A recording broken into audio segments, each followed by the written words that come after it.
Mirrors by Greensearcher, Chapter 7. Belle, true to her promise, was careful to leave well before evening fell each night. However, the beast soon noticed that not only was Philippe growing tired from the daily journey, but Belle seemed to be more and more fatigued despite the weight that she had managed to gain back. "Belle," he said one evening as she hoisted the saddle atop Philippe's back in preparation to leave. He caught her dozing off twice that day while they worked in the library, though she had been adamantly denying it then. "Yes," she replied tiredly, securing the saddle on backwards. Philippe huffed in discomfort, though she didn't seem to notice. The beast moved to the horse's other side, grabbing the saddle gently to stop her. "Belle, stay tonight." "Oh," she said in surprise, looking up. "No, I couldn't. There's plenty of time for me to return before dark. I won't impose on you again." "Everyone else stays here. It's no imposition." "But my house," she fumbled. "I need to check on my house. Yes." "Haven't you neighbours to keep an eye out for the night?" "Philippe is exhausted," he pointed out. "You're exhausted. You've been working too hard." "I'm here to repay you, my lord," she insisted, tugging the thin cloak around her shoulders. "Besides, you've been working just as hard as I have." "I'm not riding for several hours a day, though." She sighed. "I suppose Philippe does deserve a break," she admitted, rubbing the animal's neck tenderly as he nuzzled her shoulder. The beast had already decided to let her borrow one of the other horses for her next journey home, but he was determined she rest at least one night before revealing so. "Well, that settles it then," he said cheerfully, undoing the backward saddle and hanging it back on the hook. "Come on, let's go tell Mrs. Potts you're staying." He smiled, moving to the open barn door. Belle raised a brow as she followed him, looking mildly suspicious, but somewhat relieved as she eyed the warm castle before them. "You know," she said slyly, accepting the arm he offered, "I'm only agreeing to this because that bed is so nice." Line break. Belle knew she was stubborn, so her discovery that the master could be equally so should have been somewhat irksome. At the moment she had sunk into those soft sheets again, she decided she might be able to tolerate it. When Belle woke up the next morning, something felt different. Blinking, she sat up slowly, the morning sun pushing its way through the golden curtains and filling the room with a soft glow. "Slept in," she mumbled, rubbing her eyes and squinting at the little clock over the hearth. Her eyes grew wide as she read the time. 10 o'clock, dear," the large cream wardrobe said from the corner, as though reading her mind. I'm so late," Belle realised, throwing a soft shawl over her shoulders. "Why didn't you wake me?" she asked with some irritation as she raced towards the washroom. The once lady-in-waiting only laughed, her voice rich and deep. "The master said not to disturb you this morning." She winked. "Besides, it's only just stopped snowing." Belle's eyes grew bright as she turned on her heel, rushing towards the window and pulling aside the curtains. She squinted against the light, the sun brilliant against a landscape of white. "The first snow!" she breathed, smiling to herself. From her room in the upper floors, she could see the tops of the trees for several miles, the snow glittering on their branches as bits of powder swirling in the soft morning breeze. A loud bark rang out from below, and she looked down to see Max leaping through the thick snow, running circles around the beast. To her surprise, the master fell on all fours and ran off playfully, sprinting faster than she had ever seen him move. He stopped near the garden, letting the dog pounce on him and nip at one of his ears. Belle cringed, but he didn't seem to mind as the two of them continued to wrestle in the snowdrifts. She wasn't sure how long she had been watching when Beast looked back up at the castle. He gave her a short wave when he saw her. "Good morning," he mouthed. Belle flushed, tugging the shawl tighter around her as she waved shyly back. He then turned his poor palm up, motioning towards them. "Come and play," it seemed to suggest. Before she could respond, Max had jumped on his head and buried him back under the snow. Laughing, Belle moved away and shut the curtains again, feeling a strange warmth in her chest. "Leave her for your thoughts?" the wardrobe asked, a hint of amusement in her tone. "Oh!" Belle gasped, caught in a daze. "I was just thinking how I'll need to dress quite warm today," she fibbed. "Well, not to worry," the woman went on gaily. "Luckily for you, warmth and fashion are not mutually exclusive in these drawers." Line break. "Ah, Belle, don't laugh." Belle covered her mouth, but she couldn't help it. Before her stood the once man and the dog, both covered head to toe in the little lumps of snow that clung to every inch of their fur. "I am sorry, my lord," she said, trying to compose herself. "Really?" She attempted chuckling again as she looked back at them. The beast huffed, looking down at his furry companion. "Shall we clean up for the lady, Max?" he said slyly. The animal wagged his tail happily in response. "Oh no! Don't you dare!" Belle cried in horror, but it was far too late, as the two of them shook all the snow off, sending the powder flying out in all directions. From the window, Mrs. Potts smiled warmly as her master gave out a hearty laugh. The sound was deep and hoarse, but his cadence was reminiscent of the happy child she had once known. "They're just playing!" Cogsworth said incredulously from beside her, watching as Belle sent the beast running with a fierce onslaught of snowballs. "Well, of course," the grandmother chuckled. "They're friends, after all." "And adults," he replied, raising a brow. "Oh, Cogsworth, why do you have to be such a stiff?" Lumiere groaned, hopping over beside them. "Considering I'm made of wood, Lumiere, I can't quite help it." The Count rolled his eyes. "The stuff must be pretty thick," he said under his breath. "Anyway, I suppose it's all fine and good," the clock went on, ignoring his companion as he crossed his two little brass arms. "But unfortunately, friendship is not the key to ending this curse." Lumiere looked a bit concerned at that, but Mrs. Potts only smiled. "Love is the key, though, is it not?" The two men nodded in unison.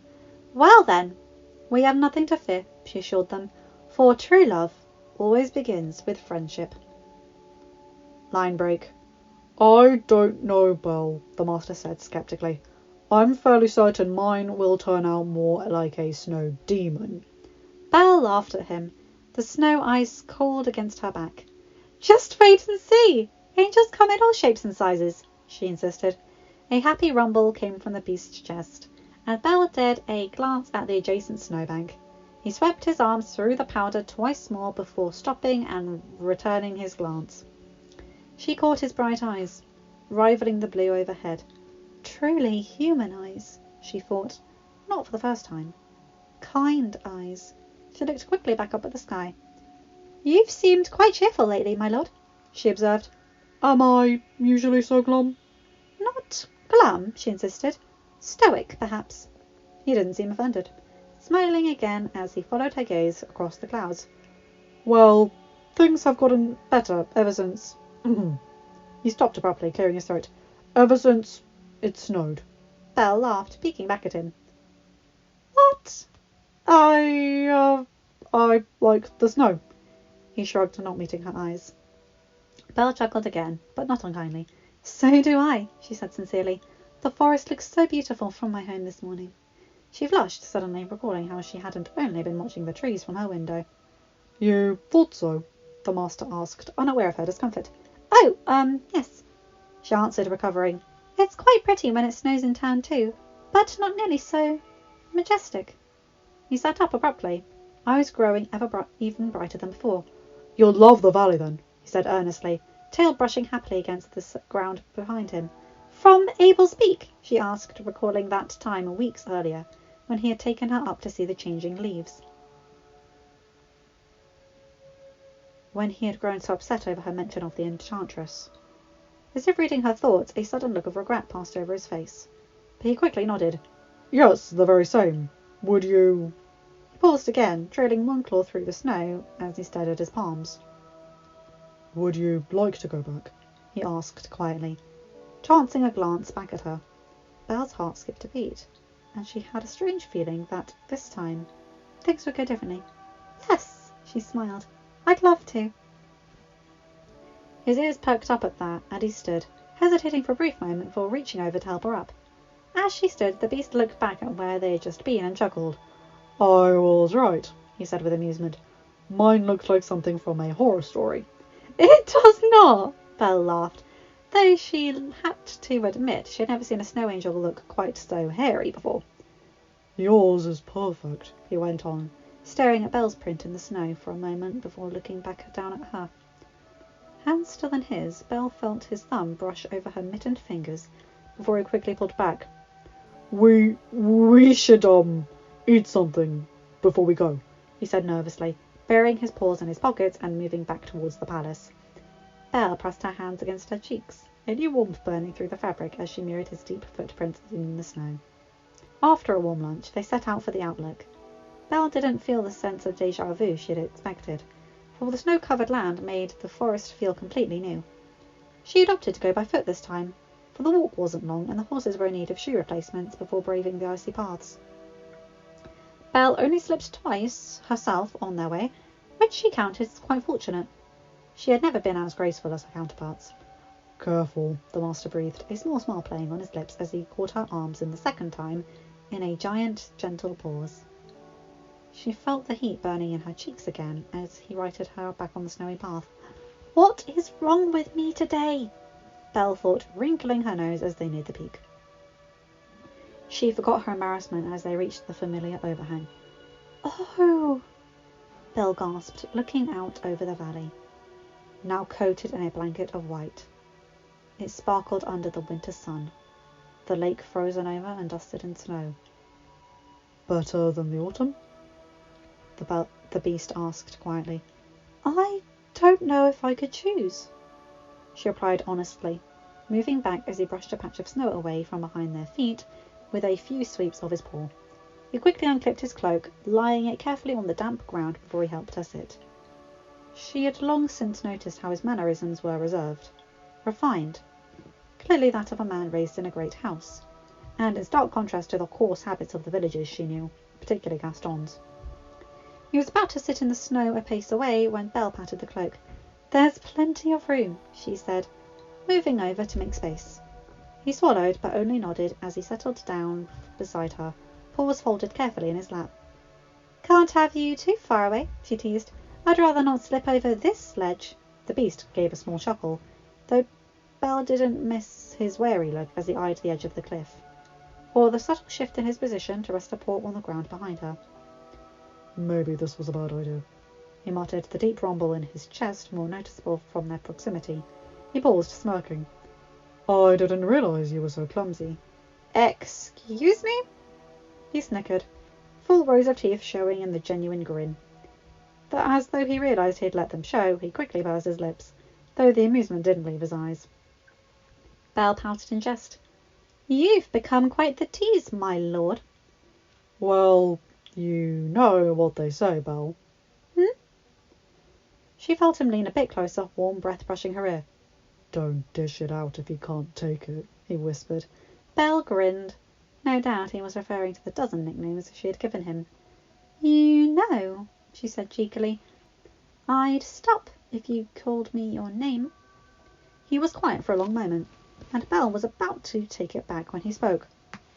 I'm disappointed, he said lightly, though his voice sounded coarser than normal. Surely you haven't run out of absurd names for me yet.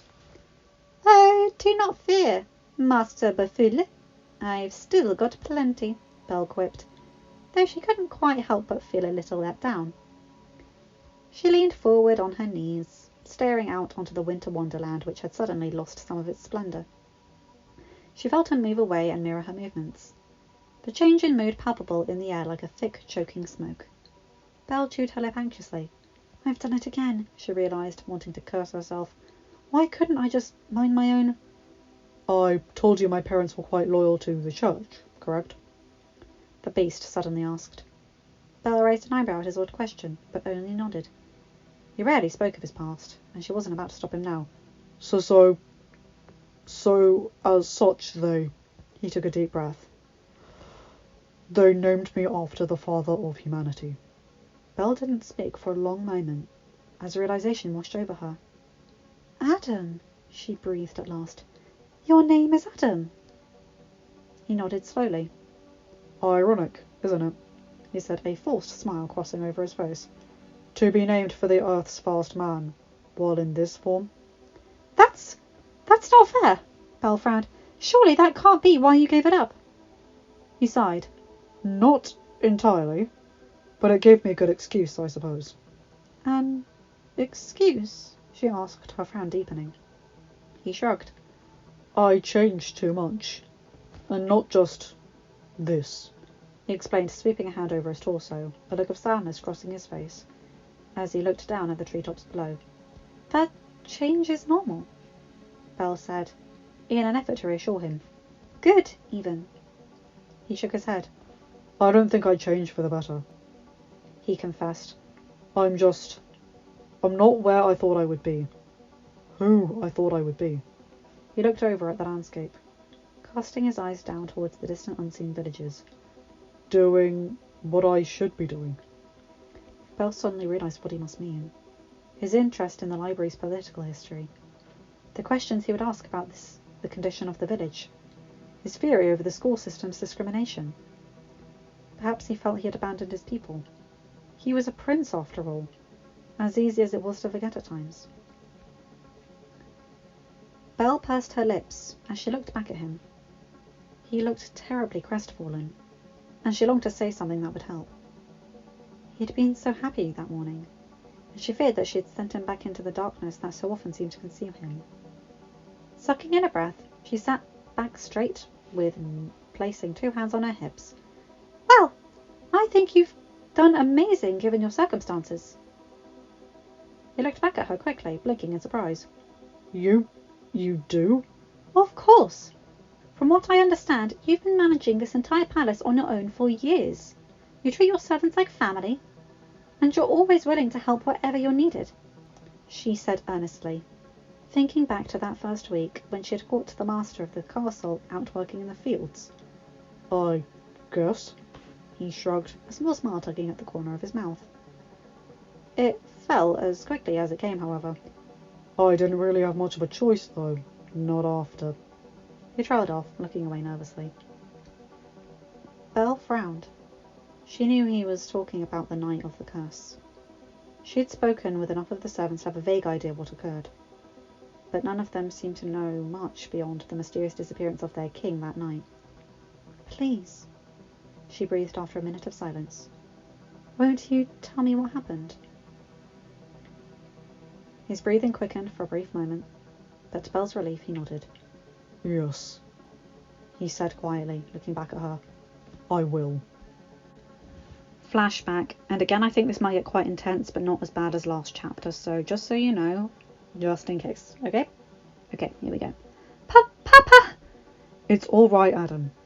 Everything will be all right, his father reassured him, even as he let his sword clatter to the ground. The witch released her hold on the child immediately, sliding across the room and casting a hand towards the king. Gold glowing chains flew from her fingertips, encasing the man's wrist in an instant. The woman smirked, grasping the enchanted bounds with both hands and tugging the king to his knees. Papa! Adam cried, rushing forward with renewed courage. He was quickly stopped as she threw an arm back at him, an invisible force as hard as bricks holding him back. He gasped in shock before gritting his teeth and banging against the barrier with all his might. Let him go! He shouted. Leave us alone! The witch only stared at him, wrinkling her nose in irritation before turning back to the man before her. The king bowed his head in submission as she hovered over him, reaching out, seizing his neck with long fingers. You could have had me. I could have given you anything, she snarled, forcing him to look at her. I could have given you a son, even more beautiful than him, she cried, throwing a finger back at Adam. The child flinched, confused and frightened, closing his eyes, wishing his papa would make them leave her alone. It isn't too late, the witch continued, voice suddenly soft and deep. Adam glanced up to see the roses in her hair opening in full bloom as she pressed herself closer to the king. The boy felt dizzy again as their intoxicating scent filled the small space. I've known true love, enchantress, the king said darkly, unaffected by the sweet toxin. Such spells have no effect on me any more. For a moment she bared her teeth, cheeks sinking in and skin growing taut. It vanished in an instant. Still not over that woman, then, dear Alexander? She mocked, as she moved away, the roses closing up around her. I could grieve 1,000 years and not be over her, he said firmly. Well, that's too bad, the enchantress went on. Perhaps if I'd known that, I wouldn't have disposed of her. The room fell into dead, breathless silence. Jacqueline was lost in the forest, the king rasped. Yes, quite a shame, she sighed, no hint of sympathy in her voice. To imagine someone so young being devoured by wolves. At this, the small prince began to cry. Stop this! His father barked in fury. Wretched witch! If you're only here to mock our pain, then be gone! The witch narrowed her eyes. She glanced at the boy before turning back to the man before her. A strange smile crept over her face. Fine, if you will not accept me. Then I suppose it is time for me to move on. Adam gasped. Is she really leaving? He thought with hope, brushing his eyes against his sleeve as he looked up. He soon realised his naivety, as the enchantress tugged the king towards the hearth. One powerful hand around the bewitched chains. She cast the other towards the large mirror above the mantel. Adam watched with wide eyes as it floated to the floor and rested against the wall. Get in, she ordered, shoving the king. Alexander stared at the glass. It held no reflection, only a dark, swirling mass. He grit his teeth, looking back at Adam. You promised to let him live, he demanded. The enchantress smiled in victory. I swear it, dear king. The man nodded solemnly, eyes not leaving his child. Don't lose faith, my son. Papa! Adam choked out, panic growing in his chest. What's going on? Remember how much your mother and I love you, his father continued as the woman threw the end of the chain into the mirror. An invisible force from its depths immediately began tugging at his bonds. Forced forwards, Alexander craned his neck back to look at his son. His eyes were wide, desperate as he spoke. And Adam, never, ever forget who you are! His words were cut short, body disappearing into the dark glass. Papa! The prince screamed, slamming against the barrier once again with all his might. Where is he? He shouted at the witch. Bring him back! In response, the woman waved a lazy hand in the air, and Adam fell forward onto his knees as the barrier gave way. Gasping, he bolted over towards the mirror. By the time he reached it, however, the mist was replaced by a child's terrified face, as his own reflection stared back at him. Adam bit his lip, reaching out a shaky hand, but only felt hard glass against his fingertips. Oh! He choked out, feeling every inch of the surface he could reach in desperation before looking behind it for the darkness that had taken his father. But it was, once again, only a mirror. Sinking to his knees in defeat, the child pressed a weak hand against his reflection. Behind him, a large form filled the frame as the enchantress hovered over him. Please, bring him back, he whispered, staring blankly into the glass as his eyes grew moist. He's all I have. Oh, I'm sorry, little one, she said, crouching down beside him, running sharp nails through his hair. I'm afraid I cannot undo what's been done. Adam ground his teeth, hands forming into quaking fists at his side. In the prince's short life, he had known both great joy and deep sorrow. However, what he felt now was completely new. What he felt now was anger. You! He managed through the tears of rage, looking up at her reflection. The fury in his heart pushed out any fear as blue eyes glared into red. You're a monster! Almost imperceptibly, the witch pulled away. A strange look crossed over her face, but she quickly recovered. A monster, she said with intrigue, standing once again. Well now, that's an interesting idea.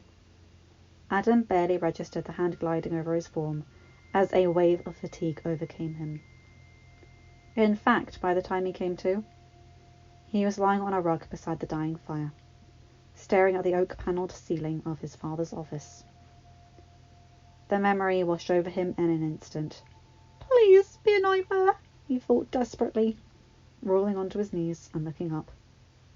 To his dismay, his reflection gazed back at him from the grand mirror, still resting on the floor beside him. She didn't even let me say goodbye. I'll never see him again, he realised in agony, trembling fingers resting on the hard glass. I didn't even get to say goodbye. Strength failing him, the prince fell back upon the thick fur rug, curling in on himself. As the fire died away, darkness filled the room, and, for the first time, the child let it consume him. End of flashback. Belle, don't cry. It's all right. No, it isn't, she sniffed, letting 2 quiet tears soak into her soft mittens as she pressed them against her cheeks. He had only told her the dry events of the enchantress's visit, but Belle could read between the lines, and he couldn't hide all the pain in his face as he spoke, as much as he clearly tried. Well, maybe it's not all right, he admitted, but I'm fine. Belle bit her lip, hesitating for a moment, before resting a comforting hand on his arm. Why didn't you tell anyone before? She asked carefully. I felt...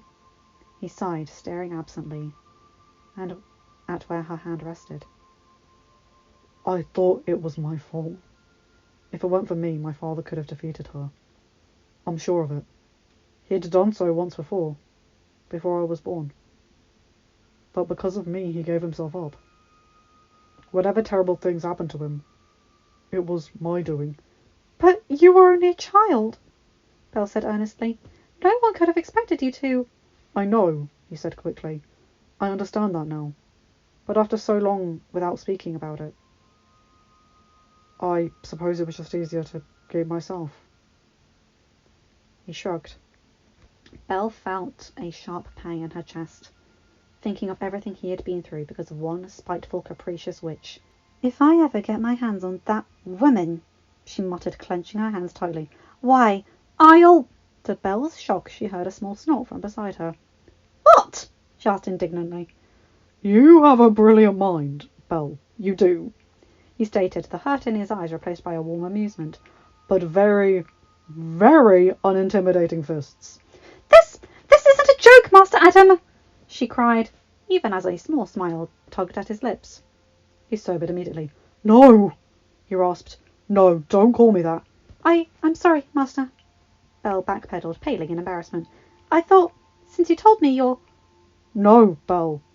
I mean, no more Master, he said quietly before looking over at her. Please. Her eyes grew wide. But you're and I'm only... My friend, he said. He seemed nervous to say it, but he took a deep breath and continued. Belle, I haven't felt like myself in almost 10 years. And I haven't been happy in longer than that, he confessed, staring into his lap. But things have been different ever since. It snowed? She teased him as he trailed off, recalling what he had said earlier. He grinned a little sheepishly. No, he admitted, glancing over at her. He swallowed nervously. Ever since you came. His eyes watched her after he said it, piercing blue and full of sincerity. Belle looked away, hiding a blush. Well, all right then, she breathed, tucking a piece of hair behind her ear before glancing up at him. Just Adam it is. His eyes lit up, sharp teeth showing again for a brief moment before he caught himself. Belle chuckled. You're allowed to smile, you know. Adam grimaced a bit. I don't know. Cogsworth nearly stopped ticking for good the other day when I did. Well, Cogsworth has the backbone of a jellyfish, Belle huffed. She heard a deep rumble echo from his chest before the laugh escaped him. He shifted back beside her, in friendly proximity as their chuckles quieted, and they looked back down at the view. An hour or so passed as they spoke of simple nothings, and spotted the occasional falcon on the horizon. The subject of his newly revealed past wasn't mentioned again, but Belle sensed a shift in their interactions, simply from the fact that she did know about it. This is what it feels like to have a friend, Belle realised as they spoke, tucking her legs against her chest, and enjoying the warmth that radiated from her companion. She had had the occasional playmate growing up, of course, but they came and went before any real bond could be formed. In truth, there had never been anyone she could really talk to. Eventually, the two of them fell into a comfortable silence as the sun skirted the tops of the hills. I should have brought my sketchbook, Belle breathed absently, wishing she could draw the beautiful horizon before them. Though, in truth, there really wasn't any room for it. Oh, I nearly forgot, Adam said suddenly. Digging a paw into the pocket of his jacket, Belle furrowed her brows in confusion until he produced a medium-sized parcel and handed it over to her. What's this? She asked in shock. A birthday present? But my birthday isn't until May. A half birthday present then, he amended. Belle pursed her lips, unsure of what to make of it. The only gifts she had ever received were humble items from her parents, or the self-interested offerings of Gaston wishing to buy her hand. Still, she untied the parcel in her lap with haste in her curiosity to see its contents. The paper fell open to reveal a beautiful, leather-bound notebook. Its cover was a soft yellow, with pretty patterns woven along the edges and sturdy binding. Unbreathing, she turned back the cover to reveal hundreds of blank pages, over twice the thickness and well beyond the quality of her current sketchbook. It just ached to be drawn upon. How? She breathed. Don't be mad, but I may have defiled a library book to get the cover, he admitted. It was a terrible analysis of 12th century feudal land rights, so no loss really. Belle laughed a little, still in shock at the beautiful gift. A little bag fell onto the page, and she finally looked up to see Adam pulling his paw away. You'd best hurry before the sun sets, he smiled, looking away somewhat shyly. She uncinched the pouch to find a few dozen new sticks of charcoal, her chest swelling with excitement. Thank you, she breathed. Thank you so much. I don't deserve this. Yes, you do, he said quietly, glancing back. And you have a talent. You should be able to use it. Belle smiled eagerly as she turned to the first page, greedily using the entire sheet to quickly draw the fading horizon before them. She sensed Adam watching as she worked, and it gave her a sudden idea. What are you drawing now? He asked, pointing to the bottom of the page where she had finished her work, just as the light started to fade around them. Belle continued drawing in silence, and he watched for another minute in silence before speaking again. Is that us? Yes, she said happily, holding the finished product at arm's length against the horizon. Well, how is it? A fair depiction? He stared at it for a long moment, before smiling warmly. Yes, my favourite one yet. Line break. Be good while I'm gone, okay, Philippe? The horse huffed in protest, eyeing the white mare in the next stall with suspicion. I'm only taking Olive so that you can get some more rest. Don't worry, the must... She stopped, smiling a bit in chagrin. I mean, Adam and the others will take good care of you. The name would take some getting used to, that much was certain, but Belle couldn't be happier to use it. She thought it a kind name, strong yet unassuming. It suited him. Beside her, Philippe still looked a bit dejected. Belle rubbed his long neck. Come now, you'll see me in a couple of days, you big baby. She teased him, smiling as the animal gave in and nuzzled against her neck. She heard a deep, quiet laugh from the next stall, peeking over to see Adam tightening the straps on Olive's saddle. His movements were slow and careful, given the lack of dexterity his paws provided, but he didn't struggle. The mare nudged him in the shoulder as he finished, and he smiled warmly as he ran a hand along her beautiful cream coat. Is she your favourite? Belle asked. He looked up quickly. Oh, well, yes. She was given to me as a boy. The others belonged to my father. She's beautiful, Belle observed, moving into the adjacent stall and running a hand along the mare's soft face. Was it... She trailed off, still a little anxious to pry into his past. Was it what? He asked.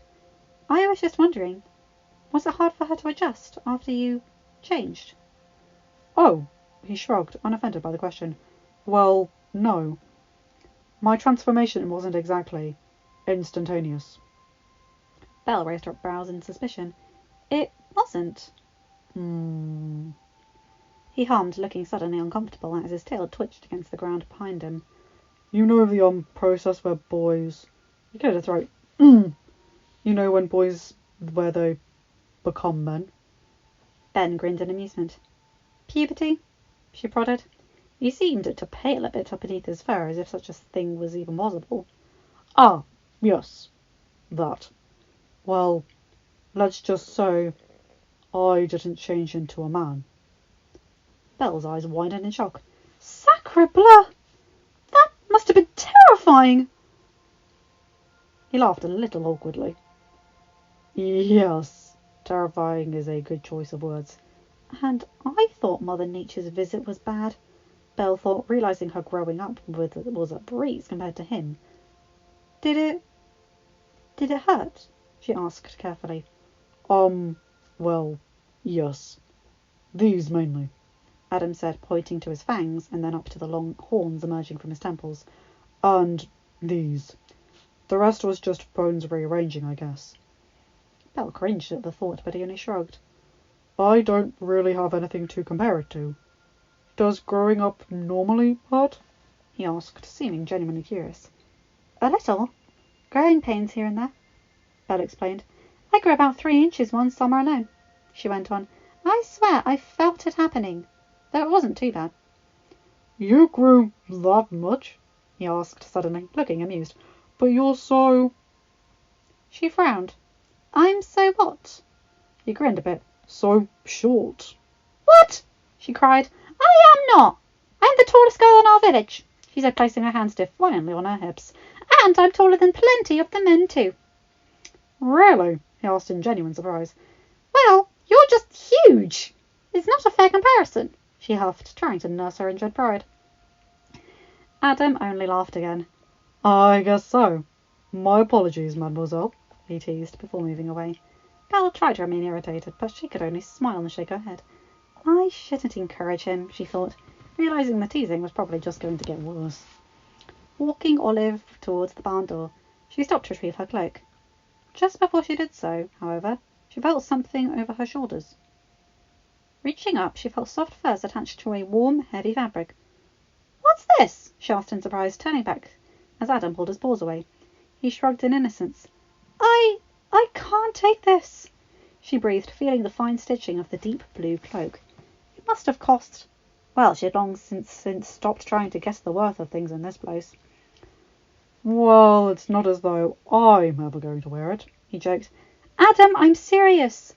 You're making it very difficult to pay you back, you know, she said sternly, thinking about the beautiful sketchbook in her satchel. In fact, I'm quite certain I'll be in greater debt than you than when I was to begin with. A strange look crossed over his face before he shook his head. I don't think so, he said quietly before smiling again. Besides, it's kind of a trade this time. I'm keeping the other one. Belle sighed in defeat. Knowing she had definitely gotten the better end of this trade, considering the cloak she had worn there was worn thin and covered in stitched up holes. She pulled the warm fabric closer around her, not ungrateful that her journey back would be that much more comfortable. Thank you, Adam, she said softly, before finally giving him a small smile. His expression softened in response. You're welcome, Belle. The master stood at the palace gates, watching as he usually did, while Belle took off into the forest path, Olive's coat disappearing against the snow, making his friend appear to float mid-air. He smiled softly at the illusion. Today, he felt like a new person. Today, despite the fur coating his flesh still, he woke up as Adam instead of the beast. I never thought I'd feel like this again, he realised, heart racing against his chest, even as he stood motionless in the snow. I never thought I'd feel like myself again. Cogsworth! 12-year-old Adam whispered harshly, moving nervously through the halls as he searched in vain. Lumiere? Where are... Master Adam, are you well, dear? A kind voice called out. Adam turned on his foot to see Mrs. Potts atop Anne's serving tray, steam billowing from her spout. I was just on my way to see if you needed a spot of tea. That's all right, Mrs. Potts, the child said anxiously, waving his hands in front of him as he felt his cheeks flush. I just realised I forgot something in my room, he said quickly, dashing back towards the west wing, leaving a puzzled teapot staring at him. Shutting his door behind him a few minutes later, Adam leaned against it and pursed his lips, suddenly missing his father even more than normal. Blinking back tears, he went back to the mirror and unlaced the first few buttons of his blouse, looking again at the hair that seemed to have sprouted across his chest overnight. He jumped as a knock came from the door. "Master!" Lumiere called out, "May we come in?" Adam quickly pulled his shirt together and ran to the door, pulling it open a fraction and looking down to see the candlestick and his ticking companion as they waddled into the room. "Are you all right, young lord?" Cogsworth asked nervously. "Mrs. Potts said you looked ill." "Shall we send for the doctor, master?" Lumiere prodded. No, Adam said, shaking his head quickly, motioning for them silently to follow him to the mirror. "Look," he said nervously, tugging the shirt open once more to show them the change. "And it's not just there," he admitted quietly, glancing away in embarrassment. Lumiere gasped excitedly. "The boy is becoming a man!"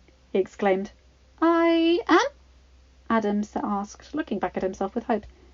"King Alexander would be proud of you, master," Cogsworth said, looking a little sentimental as the three of them took in his reflection. "You look more like him every day, you know."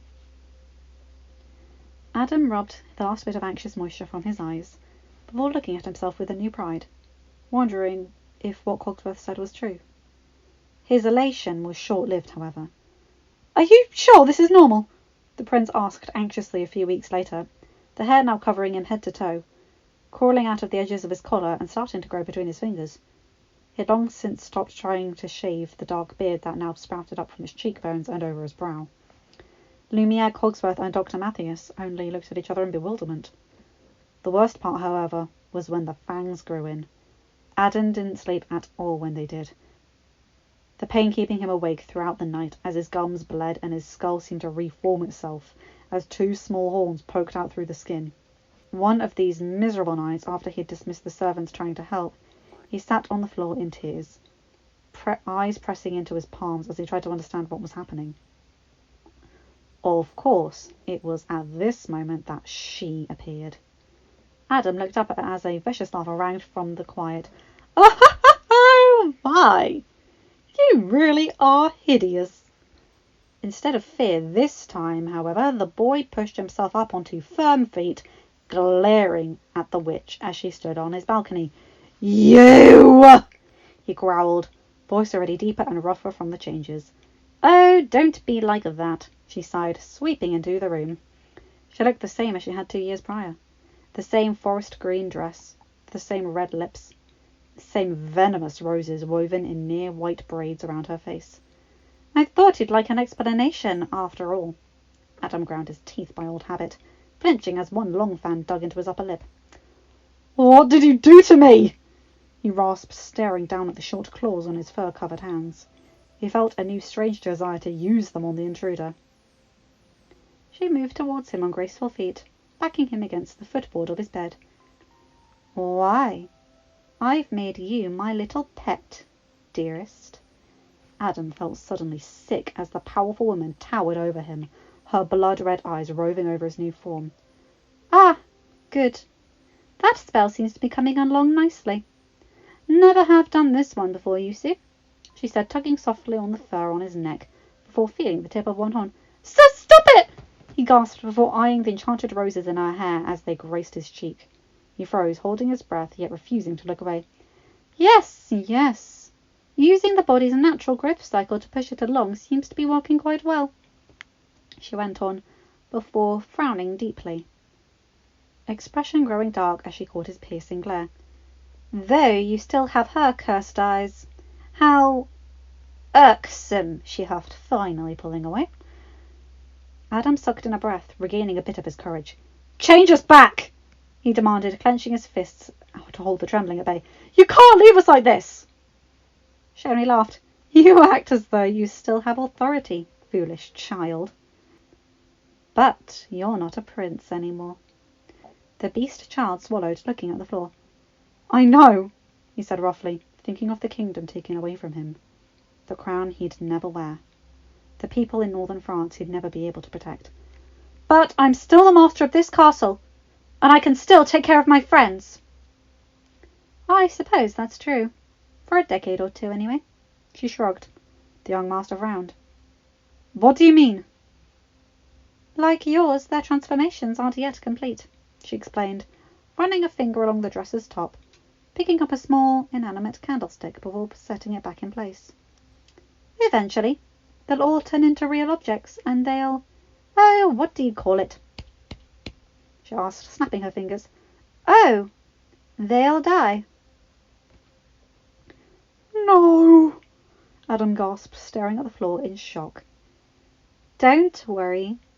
You'll still have a nice, long life, she said, though you may find some animal-like tendencies tend to increase over the years. The boy swallowed roughly. A terrible vision of what he'd become, only overridden by the horror of watching everyone else fade away. He bit his lip again, ignoring the pain this time, as he slowly looked back up at the enchantress. Please, he begged, hating himself for his weakness, but completely stripped of all power and pride. There has to be something I can do to change them back. Change me back. Well, there is a way, but it's fairly hopeless, I'm afraid. Tell me, he cried. I'll do anything. For some reason, a look of victory swept over the witch's face. All right, my little beast. I'll tell you. Minutes later, the young master sat on the edge of his bed, the stem of a glowing rose cutting into the fingers of one hand while he gripped a delicate mirror in the other. If the task itself wasn't already daunting enough to a 12-year-old boy, looking over his ugly form was enough to wash away the brief hope he had felt. For who could ever learn to love a beast? Maybe she could, Adam said under his breath, as the memory faded away, watching Belle as she approached the tree line beyond the castle walls. She paused, turning around in her saddle to wave once more. He found himself waving back as she took off in a gallop into the woods. Yes, he thought warmly, paw hovering in the air a moment longer than needed, before falling back to his side. Maybe she really could. Belle hummed to herself as Olive climbed up the steep trailhead connecting to the main road. She was a beautiful horse, and fast, likely 10 times Philippe's worth. Belle's heart warmed a bit as she realised just how much Adam must have trusted her to let her borrow the animal. Most others in her shoes would likely take the horse and never return. As she crested the top of the path, Olive stopped abruptly, huffing anxiously and backing up several paces. "Olive, what's—" Belle gasped, realising they weren't alone. An old woman stood in their path, a twisted walking stick in one wrinkled hand, and white, wiry hair peeking out from behind her hood. "Oh my," she said, lips twisting into an unnerving grin. "Best not let anyone catch you in that part of the woods, dear." End of chapter. Hi guys, hope you enjoyed that long one and a bit of a cliffy. Oh my god, what a chapter! That flashback with Alexander being pulled through the mirror and telling Adam not to forget who he is and that he and his mother still love him, and oh my god, the idea of his puberty turning him into a beast rather than a man is terrifying. As Belle said, that's genuinely a horrifying thought. Oh boy, poor kid. And poor Adam in general. And speaking of, he tells Belle his name. That's so touching. Someone's identity is one of the most key things about a person, after all, I believe. And I really love the bits that he's just helping her with material things that he knows she either needs or, well, needs for her spirit rather than her survival. Not just the cloak, but the sketchbook. And her drawing not being only of Abel's peak, but them. That's so beautiful. And them realising what it is to have a real friend their age. Mrs. Potts stating that love can start from friendship. I love that idea. I genuinely adore it. Anyway, you guys know the drill because I have to stop before my throat starts hurting. So, like, comment and subscribe, hit the bell to get notified, and make sure to have a good day, night, or whatever time zone you're in. Take care, my guys, gals, and non-binary pals. I'll see you in another video. Bye!